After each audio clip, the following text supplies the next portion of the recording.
Commander Cockings and Catafoli here yet again for another Trekyards mission briefing every single week, guys. And here we're looking at a Trek ship, possibly, and you take a relaxed look, an in-depth look. No, that's later. This is the relaxed look. Wrong show. And just talk about the ship, theorise, and with your help, welcome to the episode later on. And this week we are going back to the good old days, to a good old space station out on the edge of the final frontier near the Klingon border. So the Wild West of the Star Trek universe. And that place is K7. With a length of 450 metres, which was big for the time, although the later Excelsior class was in fact 467 metres. So not in fact the largest space station, with Earth space dock being 3,800 metres long. Yeah, it's not actually that big. Yeah. So let's journey back to one of my favorite Star Trek eras, a dangerous and exciting time. Much better than all that boring TNG blah blah blah. Hey, they had wars too. I know, but it wasn't as exciting a time. All right, so let's get to the first picture. Yes, I like this picture already. This picture is awesome, actually. I love seeing the Klingon in the background there. And you can see the shuttle bay and the little shuttle hangar at the bottom. One of the nicest details, isn't it? Yeah. Okay, so so when was the first time you saw K7 and what did you think? Gotta get that out of the way. Oh my God, I don't remember the first time I saw it. I was too young, probably. But I remember thinking, it looks like a legitimate space station that we would probably have in the time I was growing up anyway. It just looks like something that is very functional and definitely modular, so it could be adapted and changed.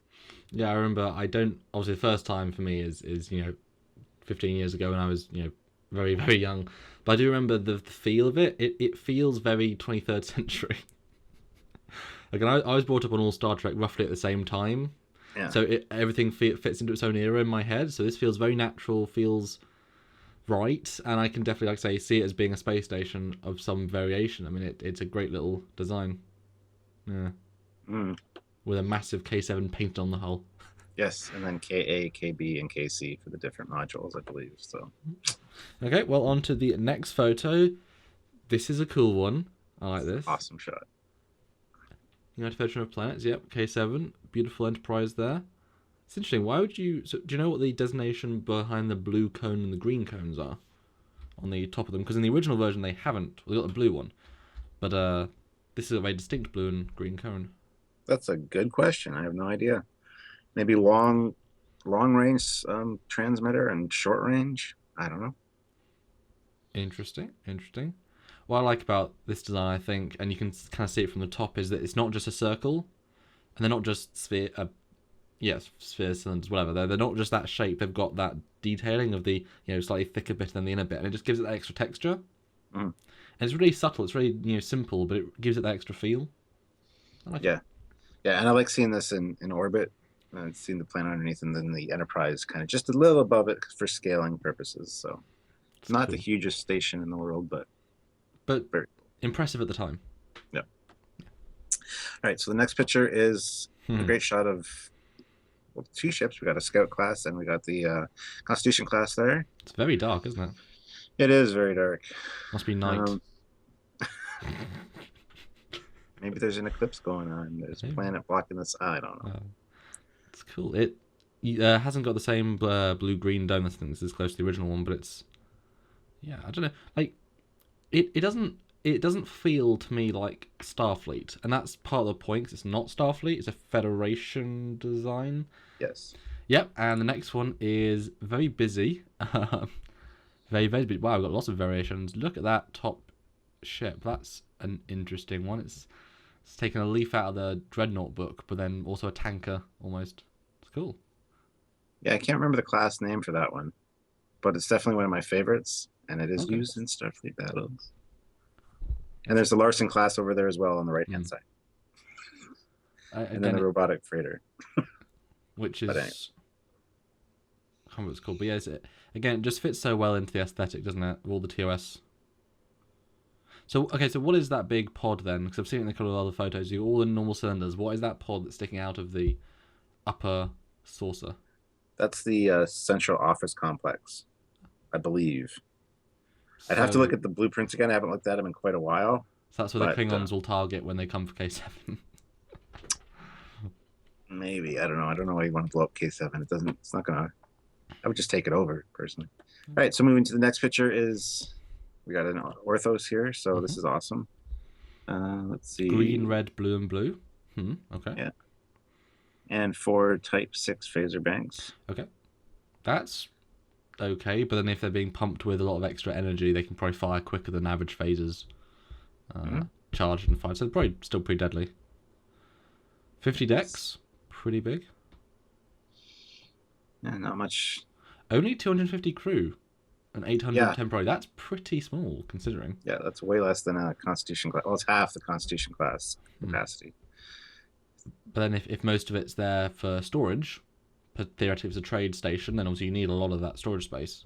Yeah, exactly. A lot of it is also shops and recreation areas, I believe, too, and a park. There's That's cool. like an arboretum in there, so you can play space frisbee. Yes, maybe. Laser frisbee.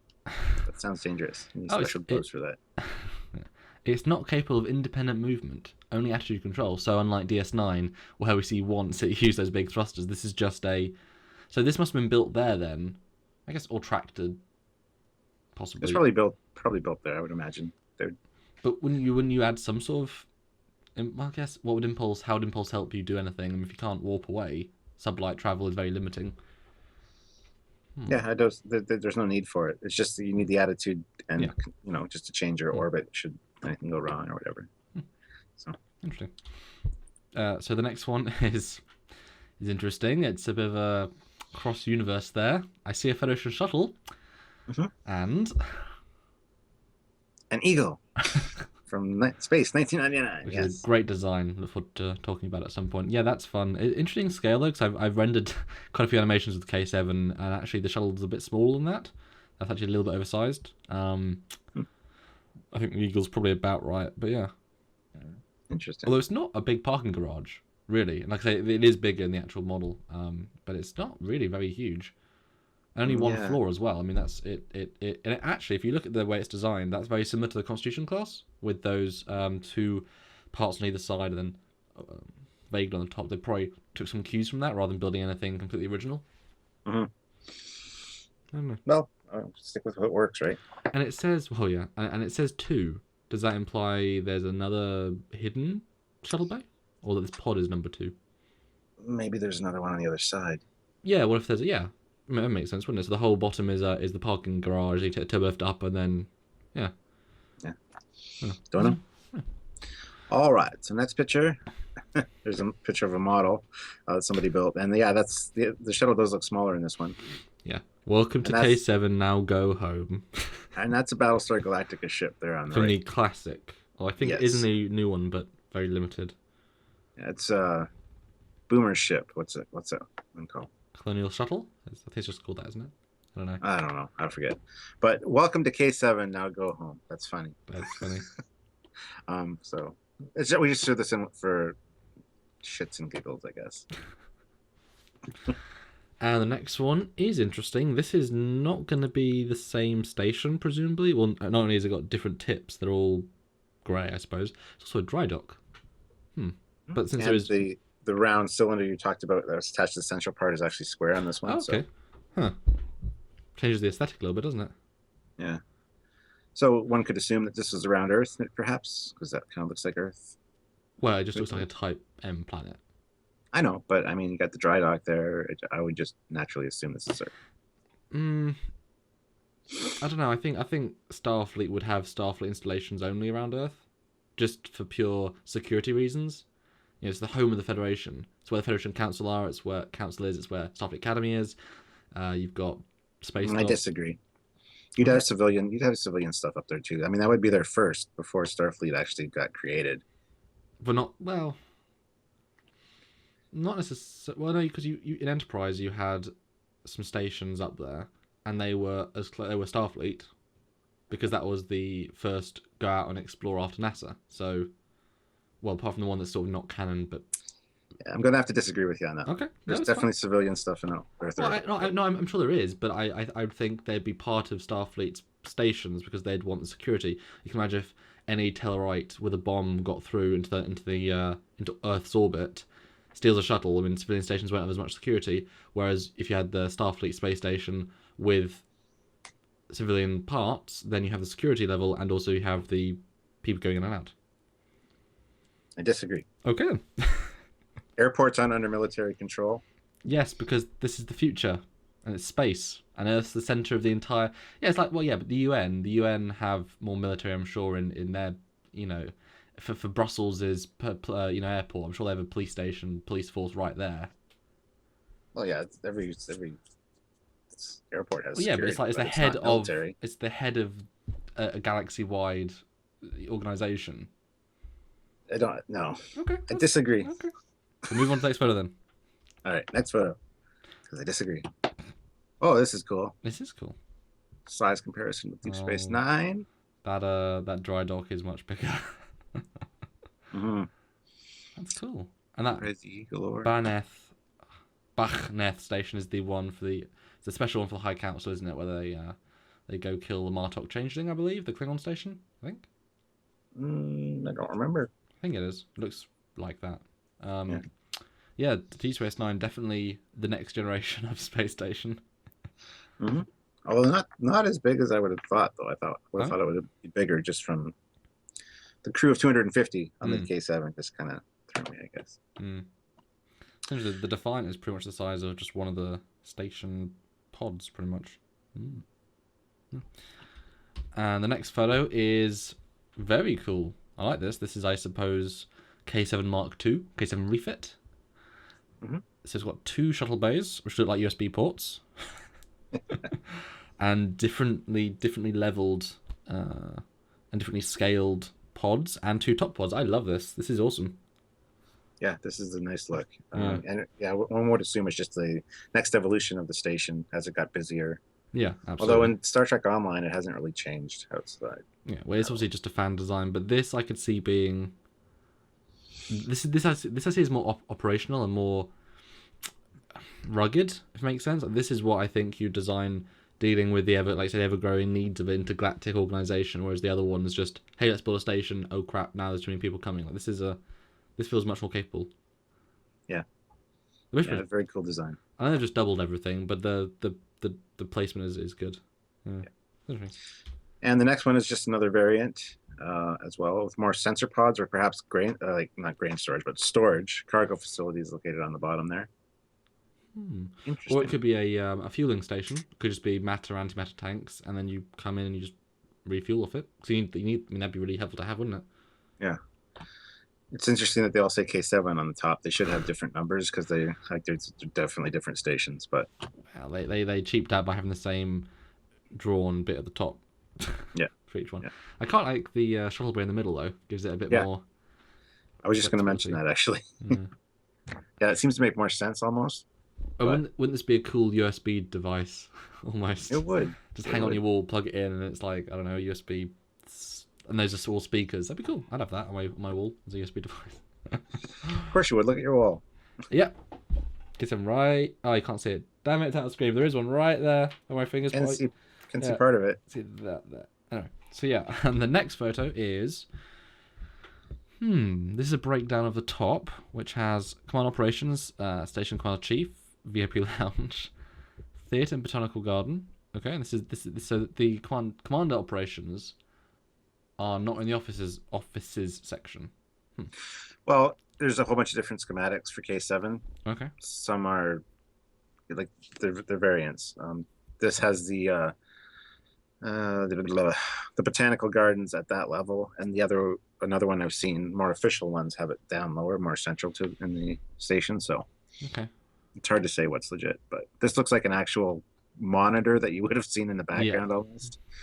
The way it's designed. So next picture is from Star Trek Online.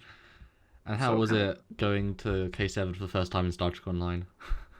It was fun. I was hoping it would look a lot more like it was supposed to look inside, I guess. Yeah, I know it's been good 200 years, but the interior design's kind of bad. Yeah. And you don't really get to explore the whole station, which would be cool. Or any really of the station. You get like one level. Doesn't represent the scale of it or anything. So it's a weird thing because Star Trek Online, the scaling's always wrong in Star Trek Online. They oversized everything internal wise. Plus, I know because of the camera and it's a video game, but they could fix the feel so easily. But it looks good. It looks more advanced. I like the paneling. I like the addition of those little spikes at the bottom. Were they in the original model? I don't believe they were. I think it was I don't round. think No, so. yeah, I just look back rounded. But I like the addition of those. It feels very natural, very organic, like it would do. And I do remember when we saw it in the TOS episode, it looked obviously very clean, but where it was looked very clean, and now in 2409, it's around a very greeny, barreny looking planet with all these rocks, so it's had a totally different feel. I remember going there, it's like, oh, this is where it is? Wow. Yeah, Well, it doesn't look at all the same. I believe it actually did get moved. I think it's not on the edge of the neutral zone. I think it's not where it was because it was moved when they had more conflicts, I believe, was part of the story. Now it's orbiting a planet because it wasn't originally in TOS. Yeah, that makes sense. I believe it was. I think that's part of the story. But you remember how in Star Trek Online, though, you went to the Drydock station and that you went back to TOS era of that? Yeah. Would have been great if you'd done it here because you could have enjoyed the 2 rooms that we saw. Yeah, it would have been very neat to see the bar or whatever. Yeah. Or relive that fight would have been cool. And then they can decide, do we actually show the one with O'Brien or do we show the one with Kirk? Which universe are we in? Yeah. Cool. Yeah. All right, so the next picture is a very cool one. This is a variation that was in one of the comics, I believe. Oh, it looks like the animated series. Well, it's a comic looks that's like done. yeah, it's a comic that's done in that style.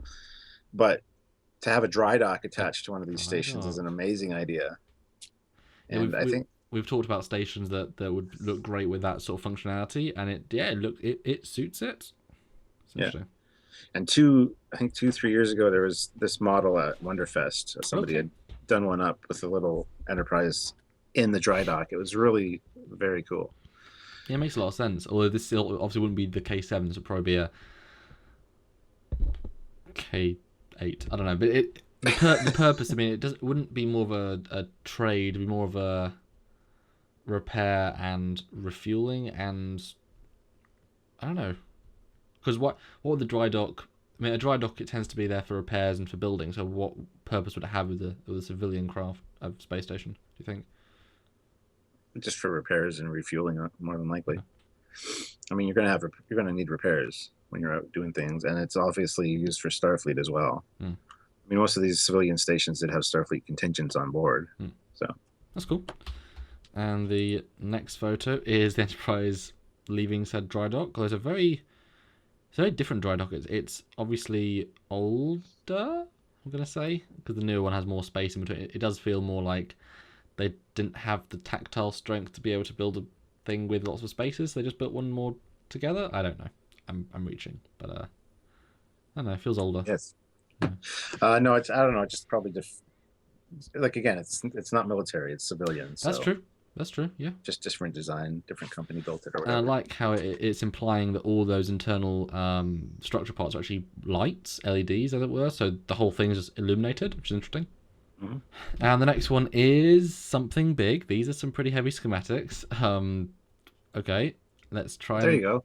That stuff on the side is fuel storage and power facilities. Okay. And this is the one I was talking about earlier that has the botanical gardens in the center there. That's cool. And like coffee shop, amusement arcade, restaurant, snack bar, casino. I mean, this is an awesome blueprint. Amusement arcade.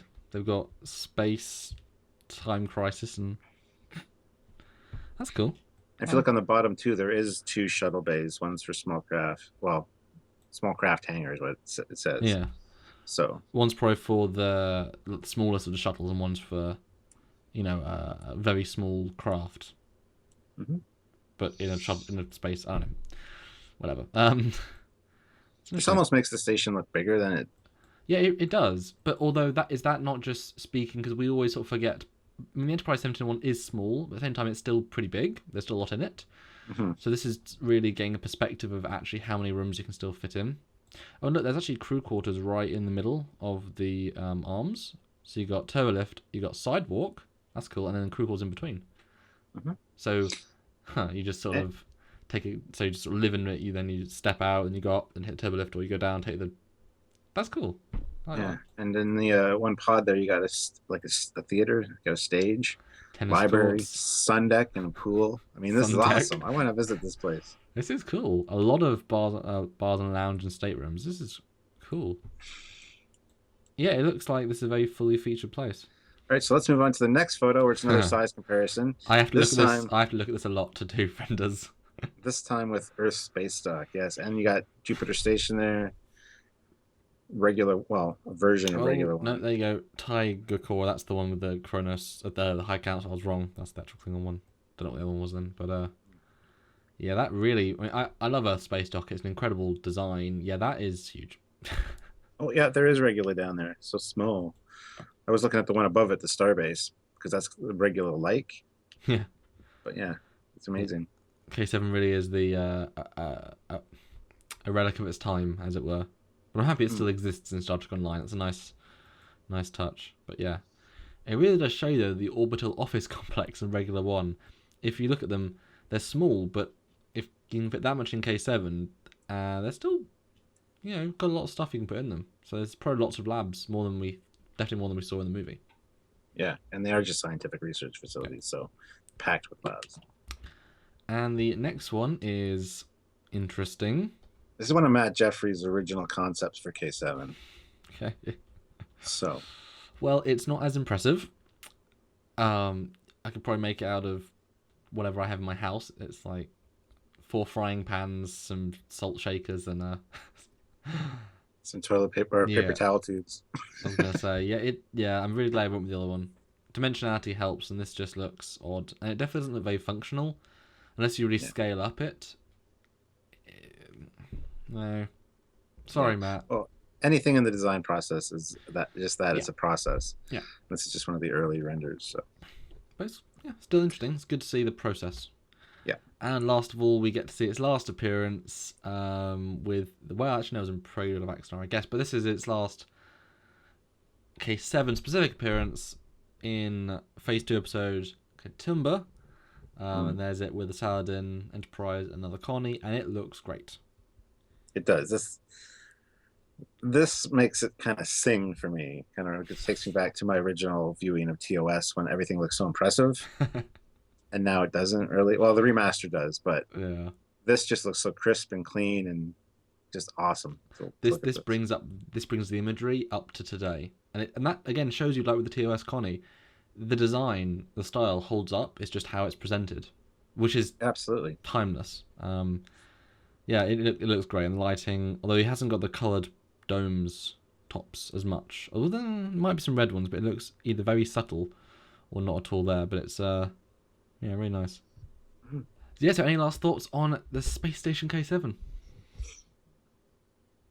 Product of its time, but looks great, and like you said, it can look very modern depending on how it's presented. One of my favorites. I wouldn't say modern. I'd just say technological. Sure. Really retro. But I just want to point out the fact that I made it through this whole episode without once comparing anything looking like boobs, and say that it's cold in space because they're spiky. And I'm proud of you for holding back for the entire episode. And now I just ruined it. Yes, oh you did. Oh my god. Sorry, guys. And that is it for another Trekyards mission briefing. And if there is one other thing, apart from what you just said, you've got to take away from this, it's tribbles. Be careful. We'll end up fighting another tribble war. Anyway, if you want to help out Trekyards, coming to you week after week, developing new shows, all that great stuff, then please support us on Patreon. Anything you can give would be so amazing for us. Or if you just want to support us the normal, non-money way, then, just share us, like us, subscribe to the channel, tell one friend who tell another friend who tell another friend, until suddenly we've got 1 million friends. I don't know. We've all got friends. It's great. And, of course, let us know what you want to see next time for Mission Briefing in the comments below. So until next time, bye, guys.